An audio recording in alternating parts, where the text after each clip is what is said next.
Hey guys, thanks for joining us on the Behind the Game podcast powered by Triton. We're here with Tyler Courson, owner of Next Level Academy, scout with the Brewers. What else? Triton Rays. Owner of the Triton Rays. Done a lot of baseball stuff. That's right. We've only known each other now for about 12 years, and I had to let you finish that. Right. So we're here at the Behind the Game podcast. We're going to talk about the business side of travel baseball, travel softball, some of the shortcomings that you've experienced, what's led you to success, maybe some things you would have done differently in the past. We just want to get to the nuts and bolts of the actual business of travel ball.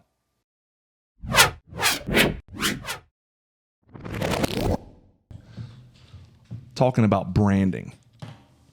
We've worked with thousands of teams over the last decade. You would not believe how few teams are called the Rays that we work with. Couldn't count on one hand. A 4-letter word is a major league team. Why was it the Rays? You know, I was a clubhouse manager for 2 years for the Biscuits, and then being the AA affiliate. What is that? Like, what was your job?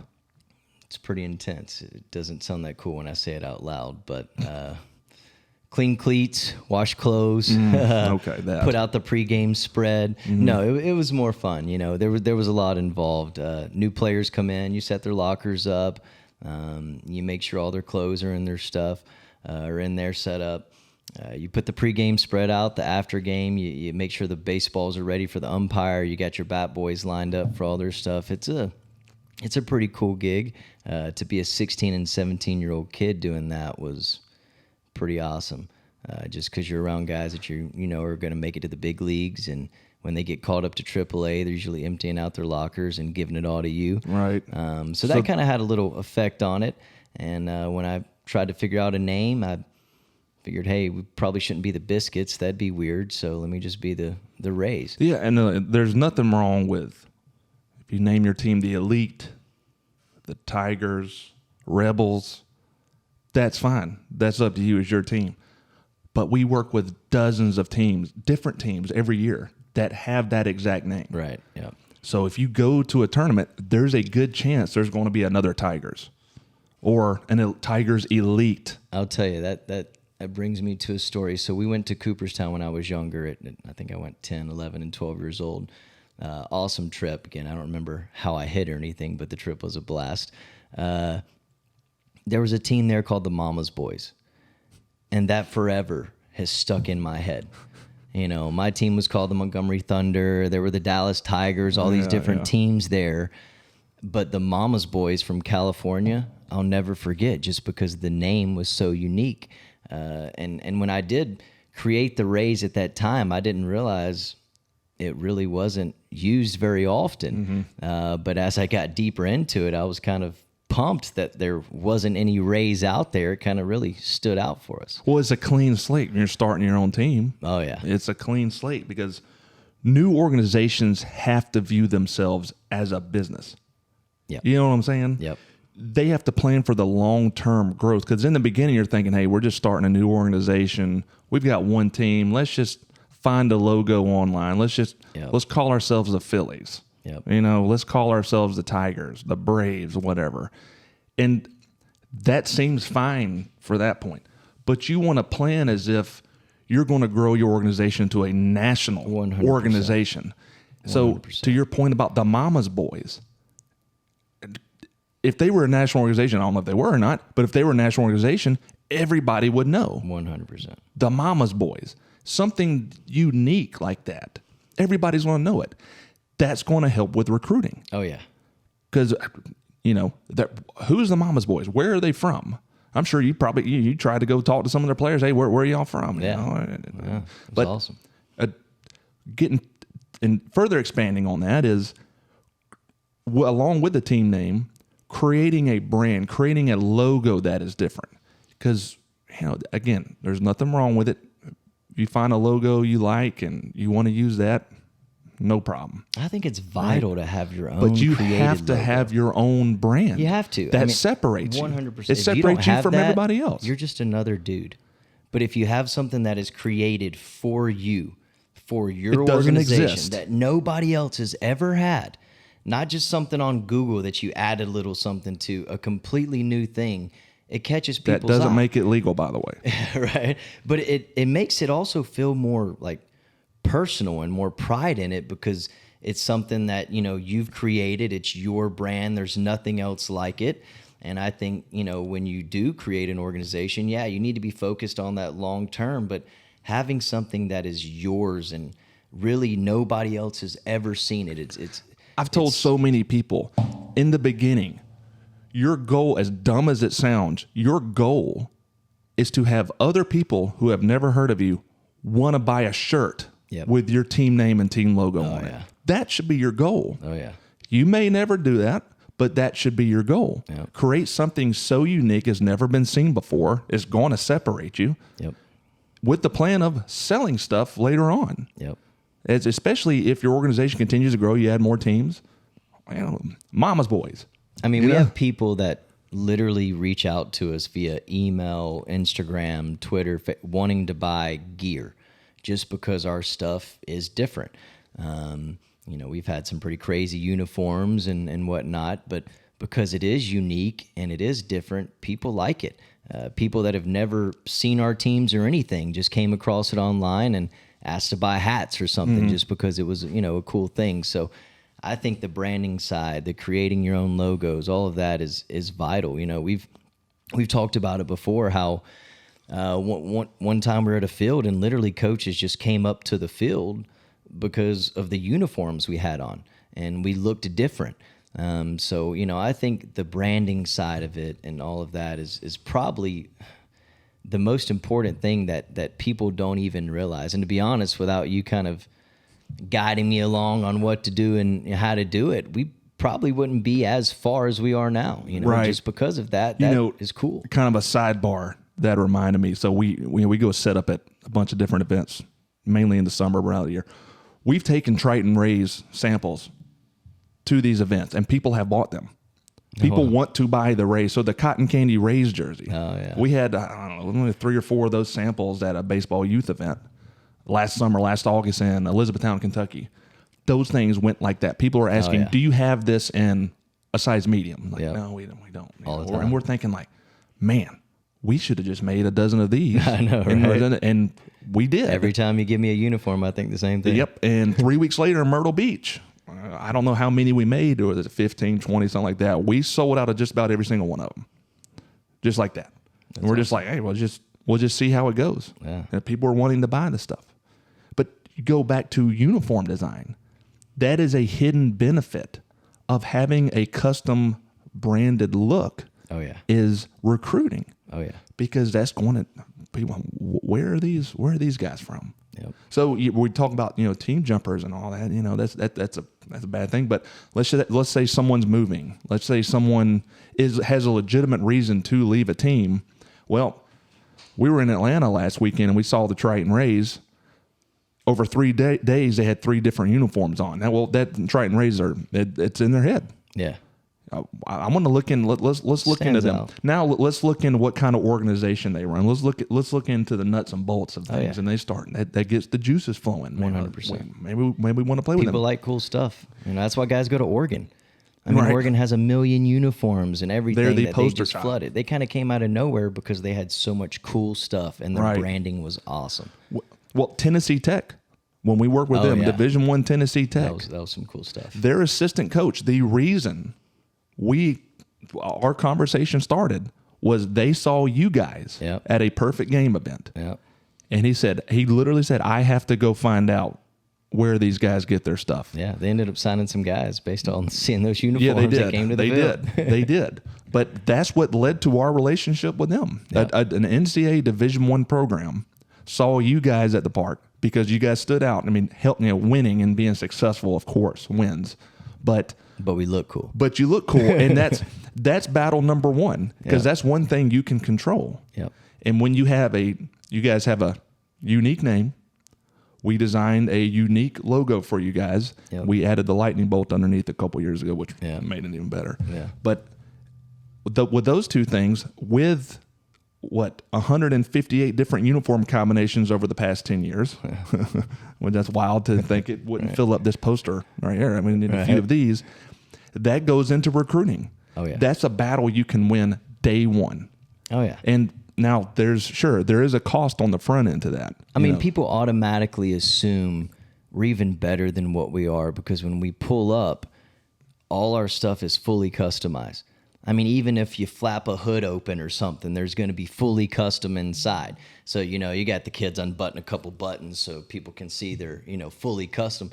Kids think that's really cool, and so because we have sleeves and socks and headbands and anything that a pro guy wears, we pretty much have. Right. Batting gloves, you name it. And so when kids see that, or even coaches see that, they automatically assume, oh, this team must be pretty good, or at least they're really serious or super rich, one of the two, because they're fully custom out and everything. So it really attracts people to our field, which I guess could be good and bad as long as they're playing good. But just the uniforms and the fully custom from sleeves to everything, kids just want to come up and say, hey, man, where y'all get that from? What's it all about? Because most kids, you're on a travel team, there's not custom sleeves and socks and batting gloves. And, for us to have that, it makes us, stand out a little more. It helps us get some players that we might not get if we weren't able to, at the beginning of the summer, hand them a package of all this really cool gear that instantly they want to get. Or that. they're going to start telling their friends, too. Oh, yeah. That may not play with the Rays. 100%.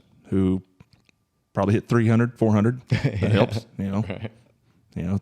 Throw 88 at age 16. Right. That helps. One big speed bump, though, to branding that we see here at Triton with coaches is the cost.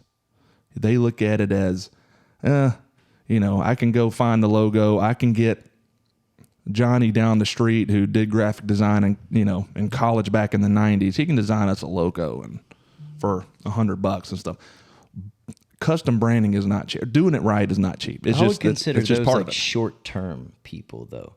Yeah. Those are more of the people maybe just focused on that season. Well, they have to be. If they're really serious about it, then they're going to go out and they're going to find people that fully customize, build their logo, build their brand.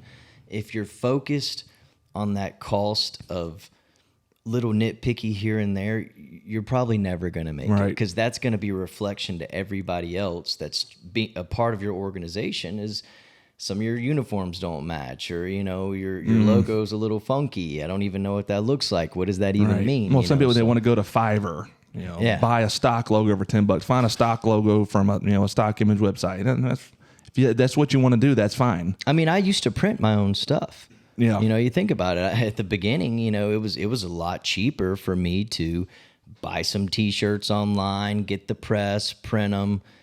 It just didn't look very cool, and it made it almost look like we weren't legit or weren't serious about what we do.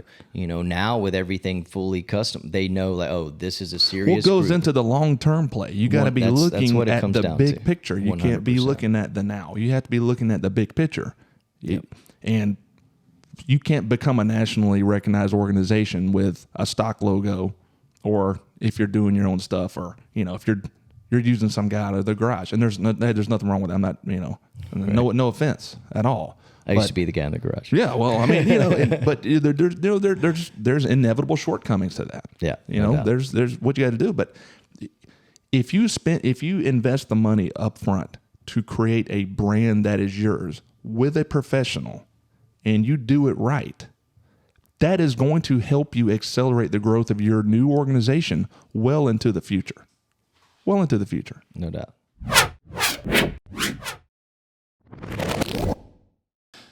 Coaches can get a good glimpse of what we're talking about by looking at minor league baseball over the past few years. Montgomery Biscuits. It's a biscuit, and his tongue is a stick of butter. Yep.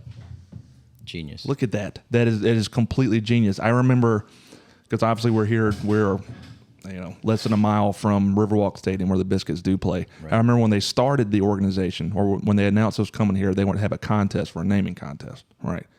I was a young teenager, and I was thinking something just dumb like the Boilermakers, because there's a train track that runs right behind the stadium. Yeah. There's a big train station downtown and all that stuff. I was like, oh, yeah, Boilermakers will be cool, Not thinking Purdue's aren't, that's already their mascot, right?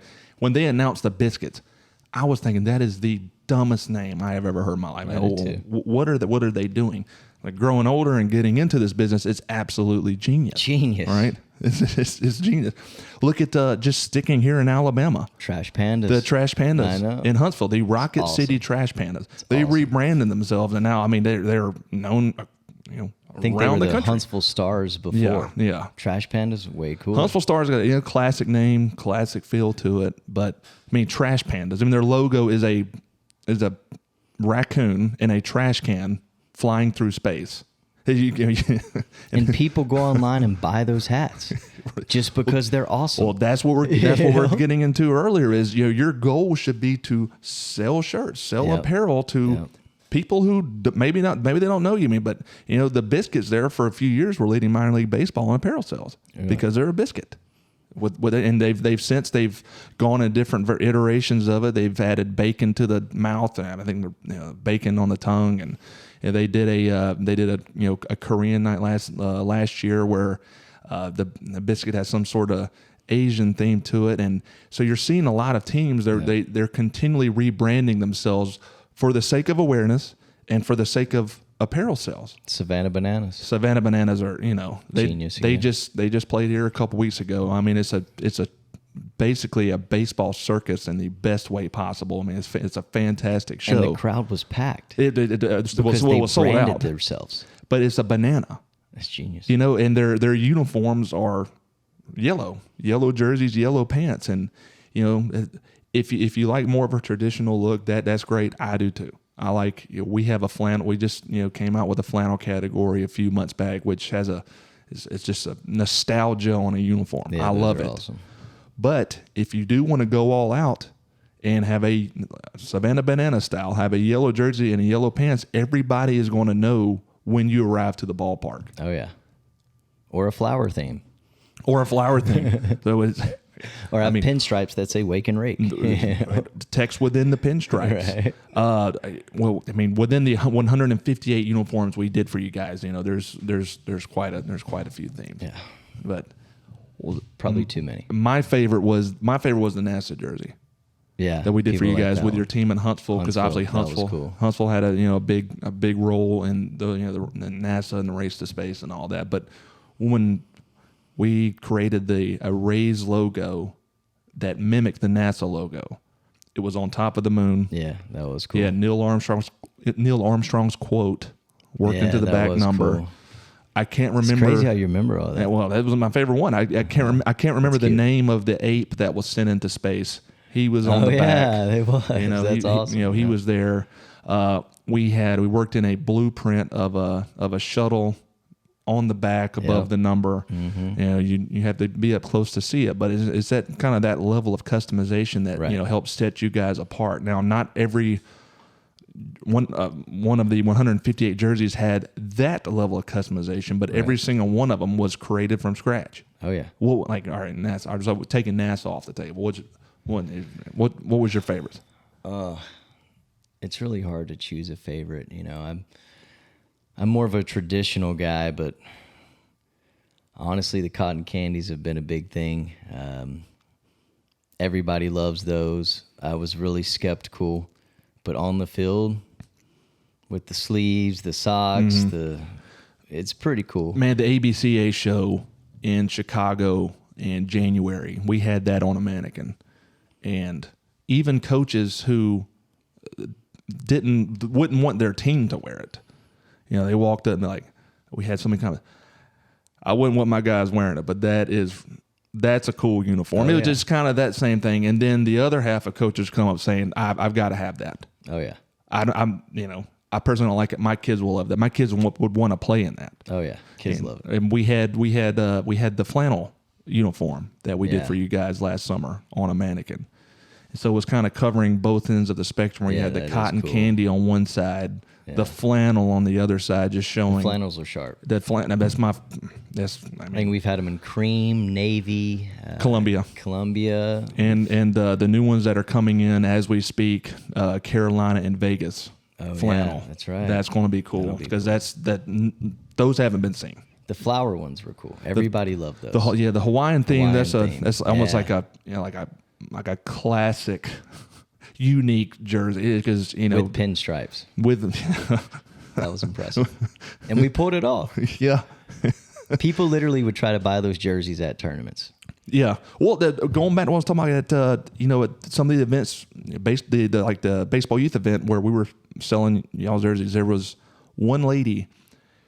We had sold out. She wanted to buy it off the mannequin. We had to take it off the mannequin for her. That's now awesome. we told her, hey, if you just come back at the end of the day, because we don't want to have a bare mannequin sitting here for the majority of the day. But you come back later today, we'll sell it to you. She bought it off the mannequin, and that thing, being transported around and all that stuff, it was not clean. She did not care. She wanted to buy it. I'll tell you what was really cool, man. I had a kid that's he was 11 when he started playing with us. Finished at 17, 18. She got all the jerseys and did the blanket thing. And it was probably one of the coolest blankets I've ever seen with so many different designs. Rays blanket. Yeah, it was really awesome. If we worked in 158 jerseys, how big would that blanket be? Right. Be a boat sail. It was awesome, though. And, the bomb ones. The bombs away jersey. Yes. Everybody wanted those. Because I think, if I remember correctly, it was a dozen different bombs/missiles, but we also worked in the TR logo into that pattern. Yep, you did. And just from that, we've had dozens of teams want that uniform. They want the bombs away pattern.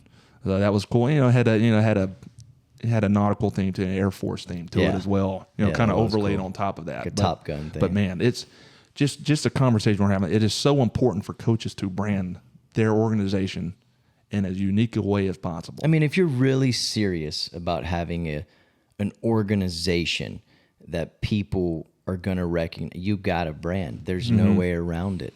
I think literally just because of our branding, it gets us kids and gets attention for us. But if you're just looking to do a team for a season, probably wouldn't go all in and do it. I agree with that. But if you are an organization or you plan on having your team for a little while, you should probably consider even guys that if you have a 10-year-old team, 11-year-old team, and you got great parents and great kids, create something cool. It's something you will always remember, something that nobody else has. My travel team when I played was called the Montgomery Thunder. That was pretty different. Not a lot of teams called the Thunder out there. And I still have the jerseys, and you talk about the name with some of the guys, and it's really cool. We had not really cool jerseys, but it seemed cool at the time.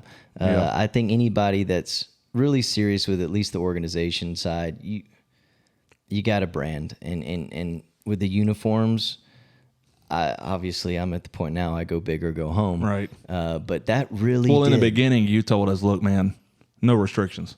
Yeah. Let's get these out here. Yeah, that was probably a bad idea. You guys really had no restrictions. Got pretty wild. We took that literally. I was so traditional, man. It was really hard for me to wear something like cotton candy or just an all gold uniform from top to bottom. At first I was just like, I hope we win every game because it'll be embarrassing. But then once you get out there and you see the kids doing their Snapchats and people taking pictures, and then people from other fields coming to our field, and you see them taking pictures, and they're just taking pictures of our uniforms. I'm like, all right, it's we're maybe not wearing that the jerseys. That's the coaches coaches aren't wearing the to. jerseys. The players are wearing the jerseys. I'll send the guys some of the designs that you guys send us, and I'll have like 3 that I really like.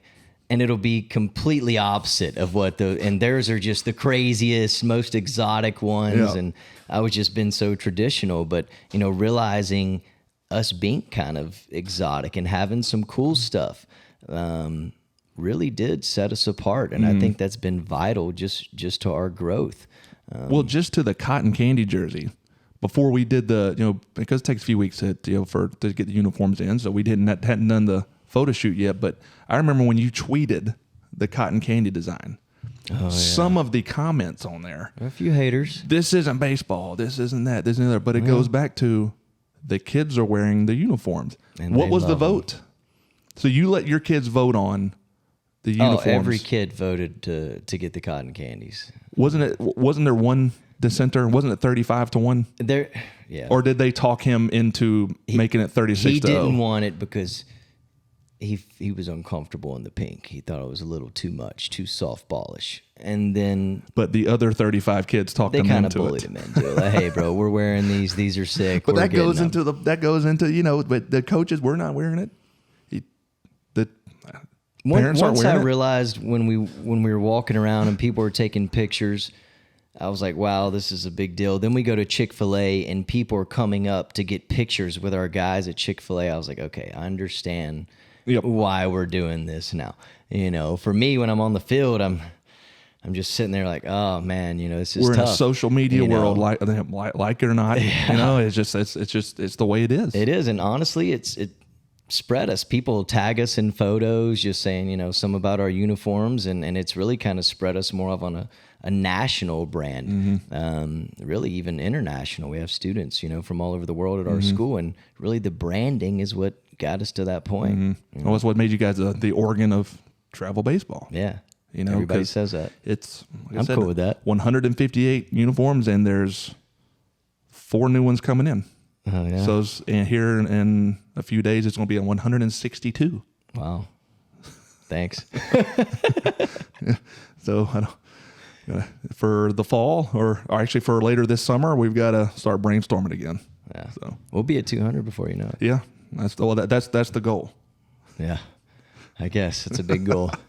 That's pretty impressive. No, I looking back, you know, as we talk about it through all the uniforms, and you know, I think of it more as the teams I had that wore those uniforms. And you remember that group of guys, and every championship picture, you know, you kind of remember the uniforms they wear, and based on me seeing a uniform will bring up a memory of a team that I Right. had.